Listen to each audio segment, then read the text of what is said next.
اور ہماری عزت کی بجائے ہماری توہین کرنے کا تہیہ کیے ہوئے ہیں، اور وہ دن دور نہیں کہ اولاد رسول کو قتل کریں گے۔ یہ سن کر لوگوں نے نہایت تعجب سے پوچھا کہ مولا کیا واقعی ایسا ہوگا؟ آپ نے ارشاد فرمایا بے شک ہوگا اور ضرور ہوگا، اور سنو یہ میرے نور نظر حسن و حسین سلام اللہ علیہم جو تمہاری نگاہوں کے سامنے ہیں امت ناہنجار کے ہاتھوں قتل کیے جائیں گے، اور اے میرے اصحاب تمہیں بھی معلوم ہو کہ اس بے دردی سے قتل ہوں گے کہ جس کا جواب نہ ہوگا۔ پھر خداوند عالم جو عادل حقیقی ہے ان پر دنیا میں اسی طرح عذاب نازل کرے گا جس طرح اس نے قتل یحییٰ بن زکریا کی وجہ سے بنی اسرائیل پر عذاب نازل کیا۔ اصحاب نے پوچھا مولا ان پر نزول عذاب کا کیا انداز ہوگا؟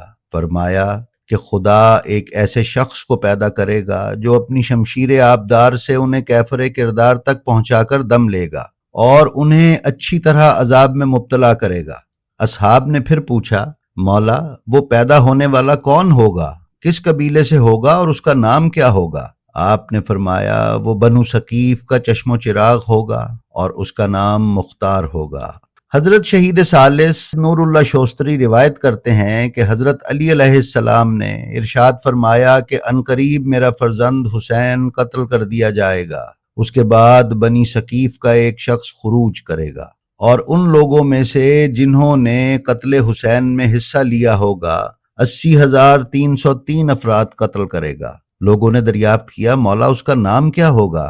فرمایا مختار بن ابو عبیدہ ثقفی۔ حضرت مختار کے متعلق حضرت رسول کریم صلی اللہ علیہ وآلہ وسلم کی بشارت اور پیش گوئی حضرات علماء اہل سنت بھی تسلیم کرتے ہیں، اور انہوں نے بھی اپنی کتابوں میں اس کا ذکر کیا ہے۔ مختار کے متعلق رسول کریم کی پیش گوئی کے لیے اہل سنت والجماعت برادران کی کتب منہاج السنہ از ابن تیمیہ، حسین و یزید اور مشکات شریف وغیرہ کا مطالعہ کیا جا سکتا ہے۔ ان کتابوں کے بعض مصنفین نے حضرت مختار پر یہ الزام بھی لگایا ہے کہ وہ کہتے تھے کہ ان پر وحی نازل ہوتی ہے۔ اس کے متعلق مورخ اسلام علامہ محمد خاوند پاشا رقم طراز ہیں کہ مختار جو کچھ کہتے تھے وہی ہوتا تھا، جس سے لوگوں نے یہ رائے قائم کر لی کہ ان پر وحی کا نزول ہوتا تھا، حالانکہ ایسا نہ تھا۔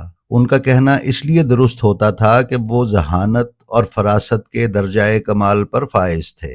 حضرت امام زین العابدین علیہ السلام کا ارشاد ہے کہ حضرت علی علیہ السلام کی بشارت محمدیہ بیان کرنے کے تھوڑے ہی دنوں کے بعد مختار بن ابو عبیدہ ثقفی پیدا ہوئے تھے۔ حضرت مختار کے ہاتھوں ایک عظیم کام مکمل ہونا تھا، اسی لیے ان کی پیدائش سے پہلے اور اس کے بعد عجیب و غریب حالات و واقعات ظاہر ہوئے۔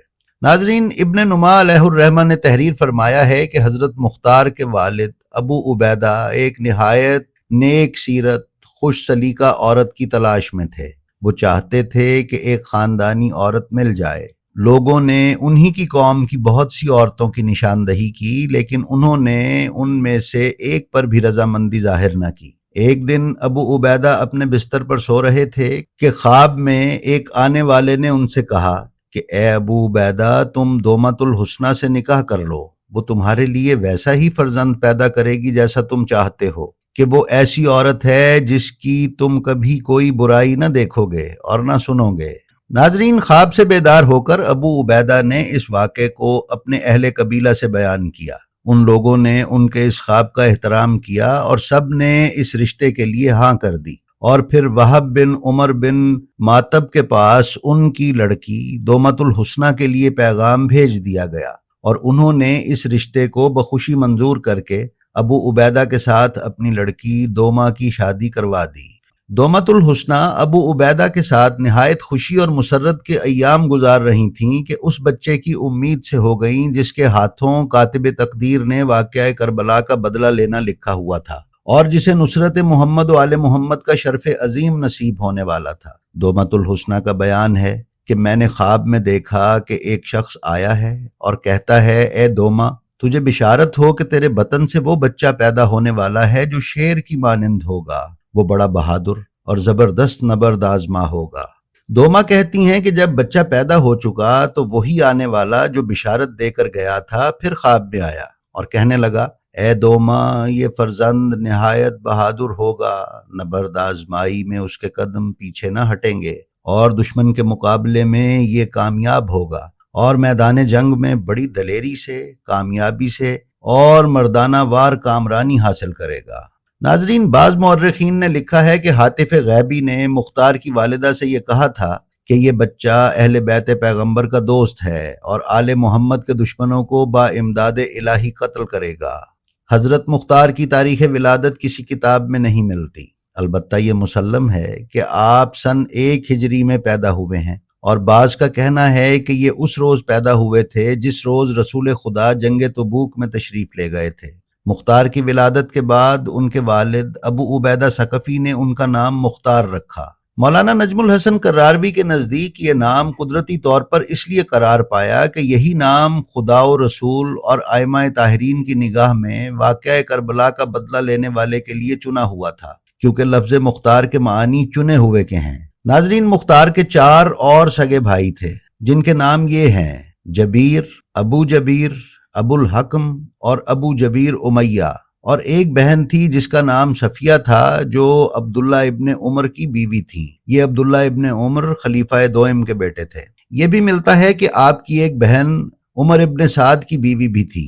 حضرت مختار کی کنیت ابو اسحاق تھی۔ خود مختار نے اس کنیت کا اکثر مواقع میں ذکر کیا ہے، اور علامہ خاوند شاہ ہروی نے اپنی کتاب روضۃ الصفا میں لکھا ہے کہ آغاز واقعہ انتقام کے موقع پر جب لوگ مختار کے لیے محمد بن حنفیہ علیہ السلام کے پاس جا کر یزیدیوں کے خلاف جہاد کی اجازت لے کر واپس ہوئے تھے تو مختار نے کمال مسرت کے ساتھ کہا تھا: میں ابو اسحاق ہوں، میری تیغ آبدار سے عنقریب دشمنان آل محمد جہنم رسید ہوں گے۔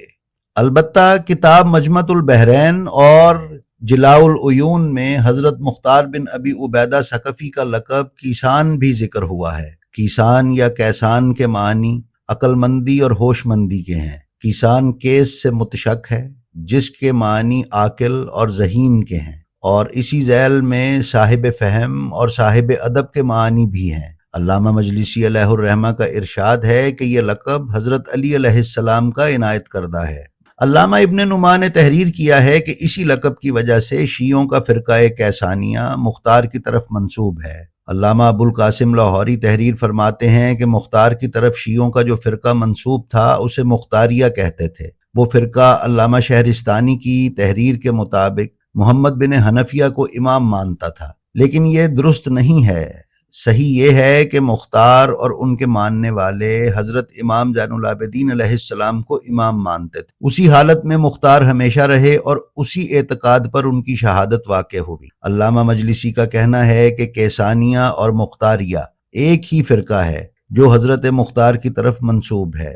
ناظرین، مولانا نجم الحسن کراروی کے نزدیک کیسانیہ یا مختاریہ کوئی فرقہ نہیں تھا، بلکہ مختار کے اس گروہ اور پارٹی کو کیسانیہ اور مختاریہ کہتے تھے جو واقعہ کربلا کا بدلہ لینے میں حضرت مختار کے ساتھ تھا۔ جی تو ناظرین، ہمارے آج کے اس مضمون کی تیاری میں جن کتابوں سے مدد لی گئی وہ یہ ہیں: مجمع البحرین، خیر المال فی اسماء الرجال، ناسخ التواریخ، ذوب الغفار، ضمیمۃ البحار، روضۃ الصفا، روضۃ المجاہدین، الفاروق، نور الابصار، مجالس المومنین، جلاء العیون، بحار الانوار، مشکات شریف، منہاج السنہ از ابن تیمیہ، معارف الملت الناجیہ والناریہ، مختار آل محمد علامہ نجم الحسن کراروی۔ ناظرین، ہمیں امید ہے کہ ہماری آج کی ویڈیو آپ کو پسند آئی ہوگی۔ اپنا اور اپنے متعلقین کا بہت خیال رکھیے اور خلق خدا میں آسانیاں تقسیم کرتے رہیے۔ خدا آپ کا حامی و ناصر ہو۔ السلام علیکم۔